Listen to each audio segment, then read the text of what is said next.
ಅತಿಯಾದ ಯೂರಿಯಾ ಬಳಕೆ ಭೂಮಿಯ ಫಲವತ್ತತೆಗೆ ಹೊಡೆತ ಬೀಳಲಿದೆ. ರೈತರು ಮಣ್ಣಿನ ಬಗ್ಗೆ ಹೆಚ್ಚಿನ ಕಾಳಜಿ ವಹಿಸಬೇಕು. ಯೂರಿಯಾದ ಮೇಲೆ ಹೆಚ್ಚು ಅವಲಂಬಿತರಾಗದೆ ಮಣ್ಣು ಜೀವಂತವಾಗಿಸಲು ಸಾವಯವ ಜೈವಿಕ ಗೊಬ್ಬರವನ್ನು ಬಳಸುವುದು ಉತ್ತಮ ಅಂತ ಕೃಷಿ ಇಲಾಖೆ ಉಪನಿರ್ದೇಶಕ ಎಲ್ಐ ರೂಢಗಿ ಹೇಳಿದ್ದಾರೆ. ಪಟ್ಟಣದ ಹರದೊಳ್ಳಿ ಗ್ರಾಮದ ವ್ಯಾಪ್ತಿಯಲ್ಲಿ ಬರುವ ಬಾಗಲಕೋಟೆ ರಸ್ತೆಗೆ ಇರುವ ರೈತರ ಜಮೀನಿನಲ್ಲಿ ಜರುಗಿದ ಮೆಕ್ಕೆಜೋಳ ಬೆಳೆಗೆ ಡ್ರೋನ್ ಮುಖಾಂತರ ಯೂರಿಯಾ ಸಿಂಪಡಣೆಯ ಡೆಮೋ ಕಾರ್ಯಕ್ರಮದಲ್ಲಿ ಮಾತನಾಡಿದ ಅವರು, ರೈತರು ತಾವು ಬೆಳೆದ ಕಬ್ಬಿನ ರವದಿ ಸುಡುವುದ ಬದಲಾಗಿ ಅದನ್ನು ಡಿಂಕಪೋಸ್ ಮಾಡಿದರೆ ಜಮೀನುಗಳಿಗೆ ಗೊಬ್ಬರ ಸಿಗುತ್ತೆ. ಕೃಷಿಯಲ್ಲಿ ನ್ಯಾನೋ ತಂತ್ರಜ್ಞಾನದಿಂದ ಸಾಕಷ್ಟು ಪ್ರಯೋಜನವಿದ್ದು, ಡ್ರೋನ್ದಂತಹ ಹೊಸ ತಂತ್ರಜ್ಞಾನವನ್ನು ಬಳಸಿ ರೈತರು ಕೃಷಿಯಲ್ಲಿನ ಹೆಚ್ಚುವರಿ ಇಳುವರಿಯನ್ನು ಪಡೆಯಬೇಕು ಎಂದರು. ಕಾಲಕ್ಕೆ ತಕ್ಕಂತೆ ರೈತರು ಕೃಷಿಯಲ್ಲಿ ಬದಲಾವಣೆಯನ್ನು ಸ್ವಾಗತಿಸಿದಾಗಲೇ ಹೆಚ್ಚಿನ ಇಳುವರಿ ಹಾಗೂ ಸಮೃದ್ಧ ಬೆಳೆ ಬೆಳೆಯೋದಕ್ಕೆ ಸಾಧ್ಯವಾಗುತ್ತೆ. ಕಾರ್ಮಿಕರ ಕೊರತೆಯನ್ನು ನೀಗಿಸುವುದಕ್ಕೆ ಡ್ರೋನ್ ತಂತ್ರಜ್ಞಾನವನ್ನು ಕೃಷಿಯಲ್ಲಿ ರೈತರು ಅಳವಡಿಸಿಕೊಳ್ಳಬೇಕಾಗಿದೆ. ಡ್ರೋನ್ ತಂತ್ರಜ್ಞಾನದಿಂದ 1 ಎಕರೆಗೆ ಯೂರಿಯಾ ದ್ರಾವಣ ಸಿಂಪಡಿಸಲು ಕೇವಲ 5 ರಿಂದ 8 ನಿಮಿಷ ಸಾಕು. ಪ್ರತಿ ಎಕರೆಗೆ ₹400 ಚಾರ್ಜ್ ಮಾಡ್ತಾರೆ. ಹೀಗೆ ಮಾಡೋದ್ರಿಂದ ಸಮಯದ ಸದುಪಯೋಗ. ರೈತರು ನ್ಯಾನೋ ತಂತ್ರಜ್ಞಾನದ ಕಡೆಗೆ ಹೆಚ್ಚಿನ ಒತ್ತು ಕೊಟ್ಟು ಇದರ ಸದುಪಯೋಗ ಮಾಡಿಕೊಳ್ಬೇಕು ಎಂದರು. ಈ ಸಂದರ್ಭದಲ್ಲಿ ಡ್ರೋನ್ ಬಳಸಿ ನ್ಯಾನೋ ಯೂರಿಯಾ ಸಿಂಪಡಣೆಯ ಪ್ರಾತ್ಯಕ್ಷಿಕೆಯನ್ನು ತೋರಿಸಲಾಯಿತು.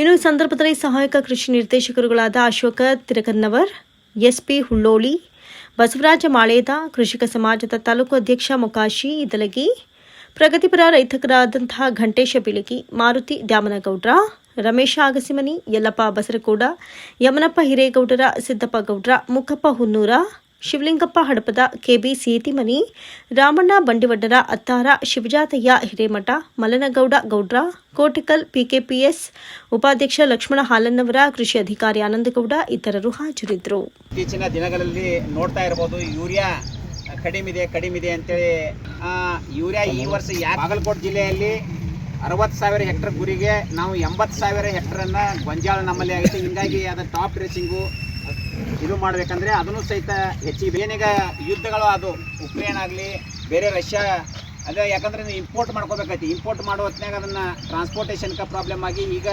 ಇಡೀ ಇಂಡಿಯಾದಲ್ಲೇ ಅಥವಾ ಸ್ಟೇಟ್ದಲ್ಲಿ ಅಲ್ಟರ್ನೇಟ್ ಅಂದರೆ ಈಗ ಹಾಕುವಂಥ ಯೂರಿಯಾ ಬದಲಾಗಿ ನಾವು ಈಗ ನ್ಯಾನೋ ಇಪ್ಪೋ ಕಂಪನಿಯವ್ರ ನ್ಯಾನೋ ಯೂರಿಯಾ ಆಗಲಿ ಮತ್ತು ನ್ಯಾನೋ ಇದನ್ನು ಸಹಿತ ಯಾಕೆ ಉಪಯೋಗ ಮಾಡ್ಬೇಕಂತ ಇಂಥ ಒಂದು ಮಳೆ ಕಂಟಿನ್ಯೂಸ್ ಬೀಳುವಂಥ ಪರಿಸ್ಥಿತಿಯಲ್ಲಿ ಏನು ನಾವು ಹಾಗೆ ಮುಖಾಂತರ ಸಹಿತ ಅದು ಬರಂಗಿಲ್ಲ. ಯಾಕಂದ್ರೆ ತಂಪಾಗಿರ್ತೈತಿ, ತಂಪಾಗಿ ಬೇರೆಗಳು ಜಕ್ಕೊಳಂಗಿಲ್ಲ, ಮೋಡ ಕವಿದ ವಾತಾವರಣ. ಅದಕ್ಕೆ ನಾವು ಸ್ವಲ್ಪ ಏನಾಗೈತಿ, ತಂಪು ಕಂಟಿನ್ಯೂಸ್ ಇರೋದ್ರಿಂದ ಬೆಳೆ ಒಂದು ಸ್ವಲ್ಪ ಟೆಕ್ನಾಲಜಿ ಐತಿಲ್ಲ. ಈ ಡ್ರೋನ್ ಟೆಕ್ನಾಲಜಿ ಮುಖಾಂತರ ನಾವು ಇದನ್ನು ಸ್ಪ್ರೇ ಮಾಡಿದಲ್ಲಿ ಆದಲ್ಲಿ ನಮಗೆ ಏನು ಅದಕ್ಕೆ ಸಿಗಬೇಕಾ ಯೂರಿಯಾ ಆ ಬೆಳೆಗೆ ಸಿಗ್ತೈತಿ.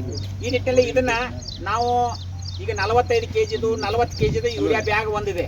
ಆ ಒಂದು ಯೂರಿಯಾ ಬ್ಯಾಗ್ ತೊಗೊಂಡು ಹೋಗೋದು ನಾವು ಒಂದು ಟ್ರ್ಯಾಕ್ಟರ್ ತೊಗೊಂಡೋಗ್ಬೇಕು ಅಥವಾ ಸೈಕಲ್ ಮೋಟರ್ ಮ್ಯಾಗ ತೊಗೊಬೇಕು. 5-6 ಇದ್ದು ಅಂದ್ರೆ ಒಂದು 2 ಟಮ್ ಮಾಡ್ಕೊಂಡು ಹೋಗ್ತಾ ಪ್ರಾಬ್ಲಮ್ ಆಗುತ್ತೆ.